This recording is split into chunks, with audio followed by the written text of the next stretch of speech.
최근 기관, 기업 현장에서 대결권을 이미 받은 직원에게 다시 다른 팀에 대결권까지 부여해도 되는가? 라는 질문이 자주 등장합니다. 하지만 이런 대결권 중복 지정은 조직 운영과 내부 통제, 그리고 책임 구조 측면에서는 매우 위험한 결정입니다. 실제로 이렇게 대결권을 중복으로 받은 사람에게 어떤 폐해가 발생했는지 사례를 통해 설명드리고자 합니다. 첫 번째 사례는 대결권 중복으로 책임 폭탄이 한 사람에게 몰린 경우입니다. 이 A 직원은 구매팀장 대결권을 맡고 있었습니다. 며칠 뒤 재무팀장도 자리를 비우면서 이 A씨에게 대결권이 부여되었습니다. 문제는 바로 그 주에 발생했습니다. 이 A 직원이 구매팀장 대신 이 비인가 업체와 구매 계약을 승인해버렸고, 재무팀장 대신에 그 계약에 대한 비용 지급까지 승인을 했습니다. 두 건 모두 이 A씨가 최종 승인을 한 겁니다. 나중에 이 해당 업체가 문제 있는 회사로 밝혀지자 이 감사에서는 두 팀장의 결재를 A씨가 대행을 했고, 따라서 이 승인 책임 역시 A씨에게 있다라는 결정을 내렸습니다. 즉, 이 A 직원은 단순히 눌러준 것뿐인데 실제 책임은 모든 결제의 최종 승인자로 집중이 된 것입니다. 이것이 바로 대결권 중복의 가장 큰 폐해입니다. 권한이 모이면 책임도 함께 몰리기 때문에 한 개인에게 감당할 수 없는 리스크가 전가되는 겁니다. 두 번째 사례는 대결권 중복으로 실질적 직책 왜곡이 발생한 케이스입니다.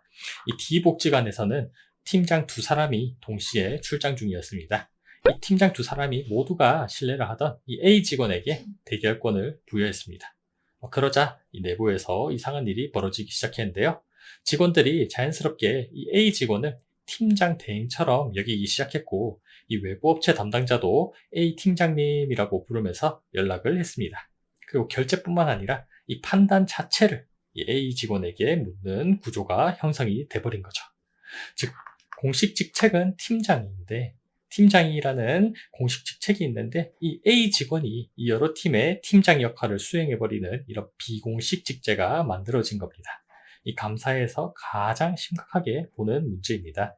대결권을 반복 또는 중복 부여함으로써 실제 직무 책임 구조가 왜곡이 되었으며 대행 수준을 넘어 직책을 대체하는 역할을 수행하고 있는 것으로 보는 거죠.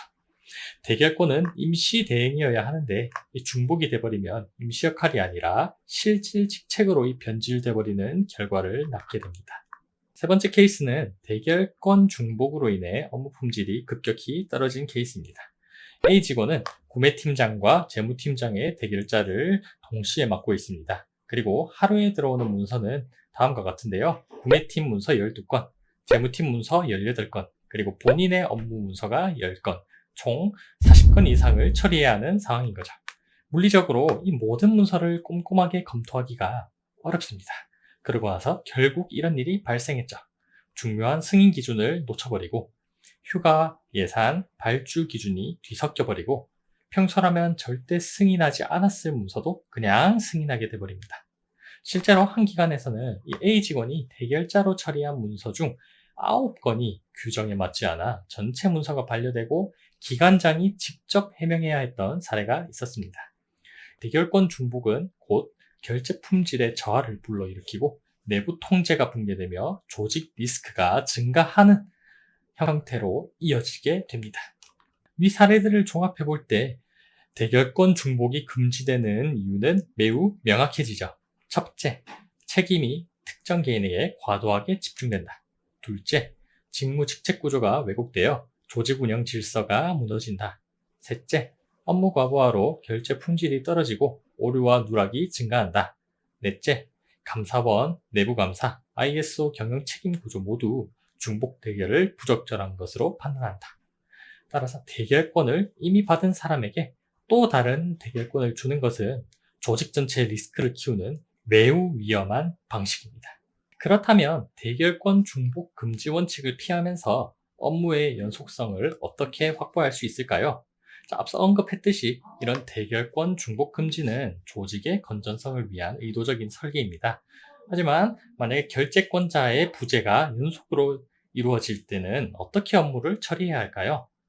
내부 통제 원칙을 준수하면서 업무를 종결시키기 위해서는 저희 지오유 그리고 복지원 그룹에서는 이렇게 진행을 하실 수가 있습니다.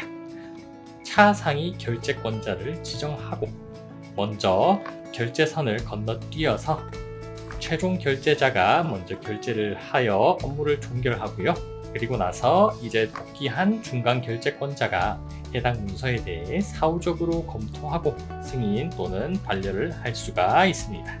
지금 보시는 것처럼 결제 라인이 이렇게 있는데요. 보니까 여기에 지금 초록색 화살표가 보입니다. 자, 위에 보면 결제 문서 즉시 도착이라고 되어 있죠. 한마디로 여기에 중간 결제자인 저희 신기훈 연구소장이 오랫동안 부재 중일 때 제가 결제로 올리면 바로 저희 대표님 앞으로 결제 문서가 도착하게 됩니다.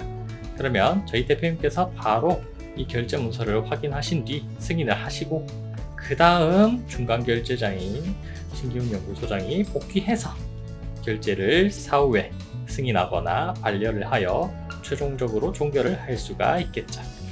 또한 이런 대결자 중복 지정이 원천적으로 차단이 되어 있는데요. 예를 들어서 이 신강혁 팀장이 출산휴가로 인해 이용한 주임에게 대결권을 지정하였습니다. 12월 18일부터 12월 26일까지 지정이 되어 있는 상태고요. 자, 여기에 이어서 저희 이정훈 팀장이 또 해외 출장으로 인해서 12월 20일부터 12월 24일까지 또 이용한 주임에게 대결자를 지정하고자 합니다. 자, 여기 규칙을 보시면 알겠지만 대결자를 복수로 지정할 수 없다고 나와 있죠. 자, 저장해 볼게요. 자, 저장을 했지만 사용 여부가 여전히 아니요, 사용하지 않습니다로 되어 있습니다. 왜냐하면 다른 사람이 이미 대결자로 지정하였다는 이 문구가 나오죠. 따라서 저희 지오유 그리고 복지원 그룹에서는 이처럼 대결자 중복을 방지하기 위한 장치가 이미 마련되어 있습니다. 대결권 중복 금지는 통제를 위한 규제가 아니라 조직을 보호하기 위한 안전장치입니다. 겉보기에는 다소 불편해 보일 수도 있겠지만 실제로는 조직 전체의 리스크를 줄이고 감사 대응력을 높이며 업무 품질을 안정적으로 유지하기 위한 핵심 원칙이죠. 자, 다시 한번 정리드리자면 대결권이 중복되었을 때 이런 위험들이 즉시 발생합니다. 첫째, 특정 직원에게 권한과 책임이 과도하게 집중되며 둘째, 실질직 책이 왜곡되고 조직 질서가 흔들립니다. 셋째, 내부 검사에서 부적정 판정을 받을 가능성이 증가하고 넷째, 직원 과부하로 인한 오류와 누락이 발생합니다. 다섯 번째, 문서 품질 저하와 결제 기준이 불일치하게 되며 마지막으로 조직의 공식적 책임 체계가 무너지게 됩니다. 특히 복지기관, 그리고 건설업, 프랜차이즈 본부, 제조업 본사처럼 결제량이 많은 조직일수록 이런 대결권 관리가 곧 조직 리스크의 관리를 의미합니다. 이런 폐해에 대한 사례를 제가 설명을 드렸는데도 여전히 대대결도 가능한가요? 라는 문의가 들어오기도 합니다. 하지만 이 대결 중복이 얼마나 위험한지 아셨다면 이 대대결은 말할 수 없이 허용될 수 없는 구조라는 것을 당연히 아시겠죠? 저희 지오유 그리고 복지원 그룹웨어는 이러한 행정 기준 그리고 ISO 경영 책임 구조, 내부 검사 원칙을 모두 반영하여 대결권 중복이 절대 불가능하도록 시스템적으로 설계되어 있습니다. 대신 업무가 멈추지 않도록 아까 보신 것처럼 차상위 결제권자 자동 승계로 결제 지연을 방지하고 후결을 통해 품질과 책임 구조를 유지할 수가 있습니다. 업무는 흐름대로 진행하되 통제 구조가 무너지지 않도록 하는 것이 바로 지오유와 복지원의 설계 철학입니다. 당신의 회사를 체계적으로 만들어 드리겠습니다. 감사합니다.